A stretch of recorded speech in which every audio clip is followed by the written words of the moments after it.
주님께서 여러분과 함께 또한 사제의 영과 함께 루카가 전한 거룩한 복음입니다. 주님 영광 받으소서. 그때 예수님께서 비유를 들어 제자들에게 이르셨다. 눈머니가 눈머니를 인도할 수야 없지 않느냐? 둘 다 구덩이에 빠지지 않겠느냐? 제자는 스승보다 높지 않다. 그러나 누구든지 다 배우고 나면 스승처럼 될 것이다. 너는 어찌하여 형제의 눈 속에 있는 티는 보면서 내 눈 속에 있는 들보는 깨닫지 못하느냐? 내 눈 속에 있는 들보는 보지 못하면서 어떻게 형제에게 아우야, 가만, 내 눈 속에 있는 티를 빼내 주겠다 하고 말할 수 있겠느냐? 위선자야, 먼저 내 눈에서 들보를 빼내어라. 그래야 내가 형제의 눈에 있는 티를 뚜렷이 보고 빼낼 수 있을 것이다. 주님의 말씀입니다. 그리스도님 찬미합니다. 오소서 성령님. 위선자야, 먼저 내 눈에서 들보를 빼내어라. 안녕하세요. 예. 어제 우리 최 신부님 다녀가고 나니까 좋죠? 오늘도 오라고 할까요? 예. 여러분들 냉담자 회두시켜 보신 적 있습니까? 예. 어때요? 1번 쉽다, 2번 어렵다. 몇 번이에요? 예, 어렵죠. 그리고 냉담자가 냉담 풀고 본당에 돌아왔어도 다시 냉담하는 확률이 굉장히 높습니다. 그죠? 하느님 없이 살아온 삶에 너무나 익숙해져 있기 때문에 미사 드리고 기도하고 고해성사 보고 이 하느님 나라로 가는 길이 그 냉담자에게는 엄청나게 버겁고 하기 싫고 힘들고 이렇게 다가오거든요. 저도 전 본당에서 신흥교 찾기 운동하면서 많이 지켜봤어요. 그러니까 고해성사 보고 본당에 돌아왔다 하더라도 그게 완벽한 신앙을 완벽히 되찾는 게 아니라는 것을 알 수 있죠. 한 명의 교우를 마음 돌리는 게 이렇게 어렵습니다. 근데 제가 복음을 선포하면서 느꼈던 것은 뭐냐면 특히 온라인상으로요. 직접 만나서 대화하고 그리고 하느님이 함께 계시다는 거 이거를 알려주려고 하고 그러면서 엄청나게 힘들었던 그 일들이 주님의 말씀이 누군가에게 들리게 되면 그냥 막 그 일들이 벌어지는 거예요. 가지도 않았는데 그 유튜브 강론 듣고 댓글을 보면은 뭐 20년 만에 냉담 풀었다 막 이런 일들이 벌어지죠. 몇 년 만에 진실한 고해성사를 보면서 회개하고 또 감사의 눈물을 흘리게 되었다. 세례받고 자기는 평일미사 가볼 생각도 못 해봤었는데 복음 말씀 듣고 평일미사에 나가기 시작했다. 나는 성체조배가 뭔지도 몰랐는데 이제는 어느 순간부터 성체 앞에 머물면서 기도하게 되었다. 이런 일들이 벌어지게 됩니다. 그러니까 복음이 얼마나 큰 힘을 지니고 있는지를 우리가 알 수 있는 거죠. 그리고 한 사람의 마음 안에 정말로 복음이 들어가게 되게 되면 그 복음은 그 사람이 하나님을 바라보고 하나님의 은총 안에 머무는 것이 무엇인지를 깨닫게 만들고 그 사람을 변화시킵니다. 중요한 점은 뭐냐면은 우리는 이 복음을 날마다 듣고 이 복음이 우리를 움직이게 만들고 또 우리들도 그렇게 살려고 하죠. 그런데 바오로가 오늘 일독서에서 이런 말을 해요. 복음 선포를 하는 것도 정말로 중요한데 그 복음을 전하고 있는 바오로 스스로도 어떻게 살려고 하냐면요. 자, 제가 읽어줄게요. 나는 복음을 위하여 이 모든 일을 합니다. 나도 복음에 동참하려는 것입니다. 이렇게 말하는 거예요. 그러니까 복음을 전하는 것도 중요한데 엄청난 힘을 갖고 있는 복음을 전하는 것도 너무너무 중요한데 그 엄청난 힘을 갖고 있는 복음이 내 안에서 나를 움직이게 만드는 것도 무진장 중요하다는 겁니다. 이게 사라져버리게 되면 어떻게 되느냐? 오늘 일독서 마지막에 또 우리가 아주 의미심장한 말씀을 있어요. 나는 내 몸을 단련시켜 복종시킵니다. 다른 이들에게 복음을 선포하고 나서 나 자신이 실격자가 되지 않으려는 것입니다. 그러니까 복음을 전하고 그 복음이 이웃들에게 엄청난 힘을 드러내게 만드는데 협력하는 것도 중요하지만 정말 중요한 게 무엇이냐? 내가 실격자가 되면 안 되잖아요. 그죠? 예, 나는 복음을 열심히 전했는데 정작 나는 천국문 앞에서 문이 딱 닫혀버리면 안 되는 거잖아요. 그러니까 그거 못지않게 정말로 중요한 게 뭐냐면은 그 엄청난 힘을 갖고 있는 복음이 나도 움직이게 만드는 것이 굉장히 중요하다는 겁니다. 이게 오늘 일독서가 우리에게 전하고 있는 메시지죠. 그러니까 우리가 신앙생활을 할 때 가장 중요하게 여겨야 되는 게 뭐냐면 하느님의 말씀에 내 자신을 비추어 보고 그 말씀과 함께 하느님 나라를 바라보고 내가 이렇게 살아도 정말 아무 문제가 없을까 진지하게 성찰하고 그래서 그 말씀이 내 안에서부터 먼저 결실을 맺게 만드는 거, 이게 여러분들 정말로 중요한 겁니다. 이 삶이 빠져버린 게 오늘 복음에 나오는 비유 이야기예요. 이웃의 티는 보면서 계속해서 지적하고 잔소리하고 뭐라고 하지만 정작 내 마음속에 있는 들보는 바라보지 못하는 거. 예. 하느님에 대한 사랑하는 마음으로 이웃들을 막 주님께 이끌기 위해서 뭐 이 얘기도 하고 저 얘기도 하지만 정작 내 마음은 하느님으로부터 너무나 멀리 떨어져 있는 그 현실을 바라보지 못하는 거.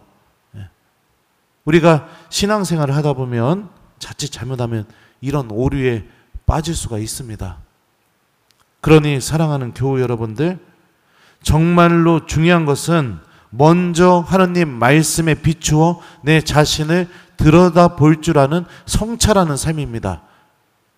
이게 언제 이루어지게 되느냐? 우리들이 매일 바치는 저녁 기도 때 이루어지게 됩니다. 저녁 기도 때. 근데 많은 경우 저녁 기도를 시작하면서 분명히 성찰하는 시간이 있는데 성찰을 하지 않아요. 나의 하루를 되돌아보지 않습니다. 내가 어떤 말을 하고 다녔고 어떤 행동을 하게 되었고 이웃들에게 어떤 상처를 주었고 내가 얼마나 하느님과 무관심하게 하느님에 대해서 무관심하게 살아왔는지를 살펴보는 시간을 전혀 갖질 않습니다. 그냥 기도문을 하나의 기도문 읽듯이 그냥 쭉쭉쭉쭉 읽고 넘어가고 난 뒤에 성호경 긋고 저녁기도 했다. 이렇게 하면서 살아가는 신앙인들이 너무 많습니다. 그러니까 끊임없이 들보는 그 자리에 있는 것이고 내 입에서는 계속해서 비난하고 험담하고 지적질하고 단죄하고 이게 사라지지 않는 이유가 그런 이유인 겁니다. 복음이 내 안에서 힘을 드러내지 못하는 거죠. 이러니까 또 여러분들 혼내는 것 같아요. 저는 혼내는 마음이 없어요. 말씀이 이러니까. 성찰하는 시간을 소중하게 여기세요.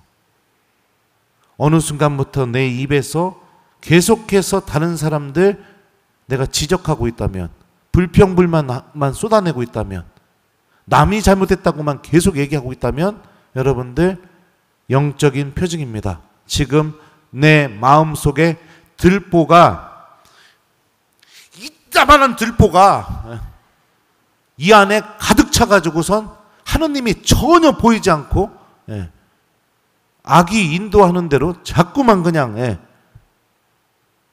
내 입이 상처의 도구, 죄 짓는 도구, 비난하는 도구, 그런 도구가 되게 협력하고 있는 불행한 신앙인이 되는 거죠.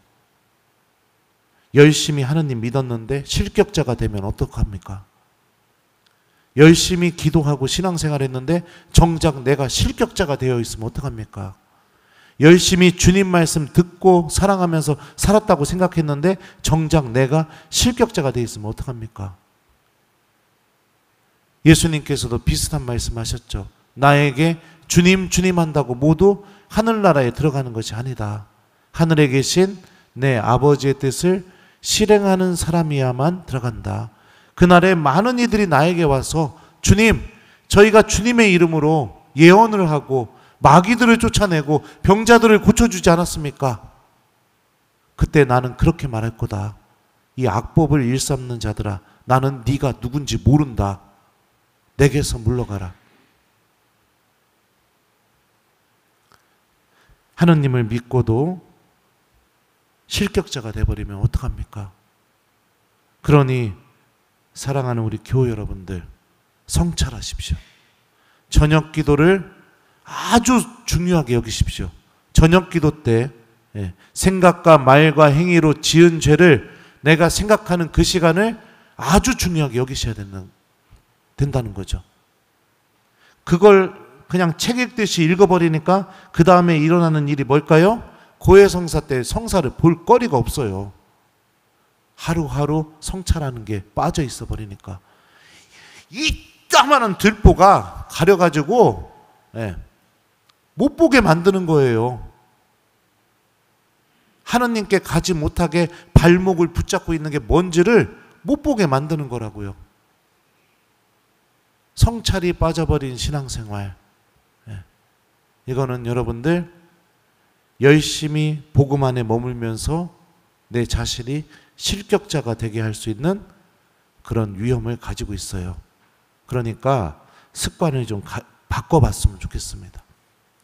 그 성찰하는 시간을 적어도 3분 이상, 아니 5분 이상, 의도적이라도 빨리 끝내려고 하지 마시고 시간을 좀 여유 있게 갖고, 아침에 내가 뭐 했었었지? 누구 만났었었지? 오늘 예수님이 이 말씀 하셨는데 나는 이 말씀 갖고 오늘 하루 살았었나? 나의 기도는 어땠었었지? 그냥 했다, 이걸로 끝났나? 아니면 기도가 끝날 때 하느님이 함께 계시다는 그런 체험이 있었나?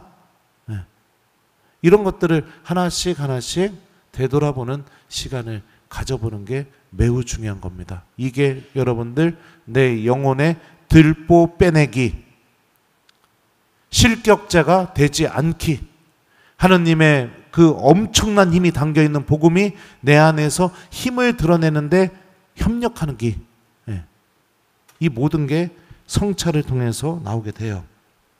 특별히 한가위가 시작됩니다. 그죠? 오늘부터 연휴 시작이죠? 가족들 다 모이게 되면은 꼭 말을 그냥 삐죽삐죽하게 하는 사람들이 있어요. 삐죽삐죽하게.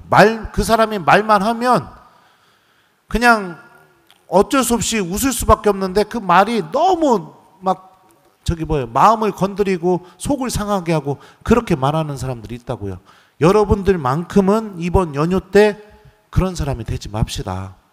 내 들보부터 먼저 빼냅시다. 가족들 모이게 되면 칭찬해주고, 그리고 사랑해주고, 용서해주고 그랬으면 좋겠어요. 집이라는 곳이 내가 위로받을 수 있는 곳, 집이라는 곳이 내가 혼자가 아니라는 것을 내가 느낄 수 있는 곳, 집이라는 곳이 내가 오기만 하면 사랑받을 수 있는 곳, 그런 곳이 되어야겠죠. 그래서 이번 연휴 기간 동안 여러분들 내 들보 좀 빼내고 비난하고 지적하고 단죄하고 깎아내리고 망신 주고 이런 것들 좀 중단하시고 내 입에 하느님의 사랑이 담기고 위로의 말씀이 담기게 되고 또 사람을 살리는 말이 내 입에 담길 수 있도록 이번 연휴를 그렇게 시작하도록 노력해 봤으면 좋겠어요. 아셨죠? 네, 이뻐요. 나도 이렇게 막 강론하기 싫어요. 근데 복음이 이런데 어떡합니까? 일독서는 실격자 얘기하고 있고 복음에서는 예수님이 들보 빼내라고 하고 있고, 그죠? 신부님이 맨날 위로되는 말만 해주길 바래요. 1번 그렇다, 2번 아니다. 몇 번이에요? 아니에요? 맞아요. 어느 순간부터 사제가 계속 위로되고 괜찮아요, 괜찮아요. 그래도 용서받아요. 하느님이 사랑해요. 이 말만 계속하고 있으면 그 사제는 어떤 사제가 될까요? 거짓 예언자가 됩니다. 여러분들 망치는 거짓 예언자. 아무튼 저도 오늘 독서와 복음을 읽고 묵상하면서 너무너무 반성을 많이 했습니다. 너무너무 반성을 많이 했어요. 나도 복음을 전하면서 실격자가 되는 건 아닌가. 나도 교우들에게 하느님 말씀을 전하면서 그 말씀이 내 안에서 나를 움직이게 하고 있는가. 반성을 엄청나게 하면서 강론을 준비했어요. 우리 모두 오늘 주님 말씀과 함께 내 마음의 들보를 빼내고 하느님의 거룩한 도구로서 살아가는 오늘 하루를 보냈으면 좋겠습니다. 숙제는 여러분들 비난, 단죄, 지적, 마음 아프게 하는 말 이런 것들 오늘 하루 금지 안 해보기. 그리고 칭찬해주고 사랑한다고 얘기해주고 힘이 되는 말을 해줘보기. 요거를 오늘 숙제로 드립니다. 특히 배우자끼리. 알았슈? 난 그런 거 보면 장가안 가길 참 잘했습니다. 옆에서 몰아가는 사람 없으니까. 그래요. 오늘 하루 여러분들 하느님 안에서 기쁘게 오늘 하루 시작하시고 또 주님이 당신 은총으로 우리들을 충만하게 천상 행복으로 인도해 줄 수 있는 하루를 보냈으면 좋겠습니다. 위선자야 먼저 내 눈에서 들보를 빼내어라. 아멘.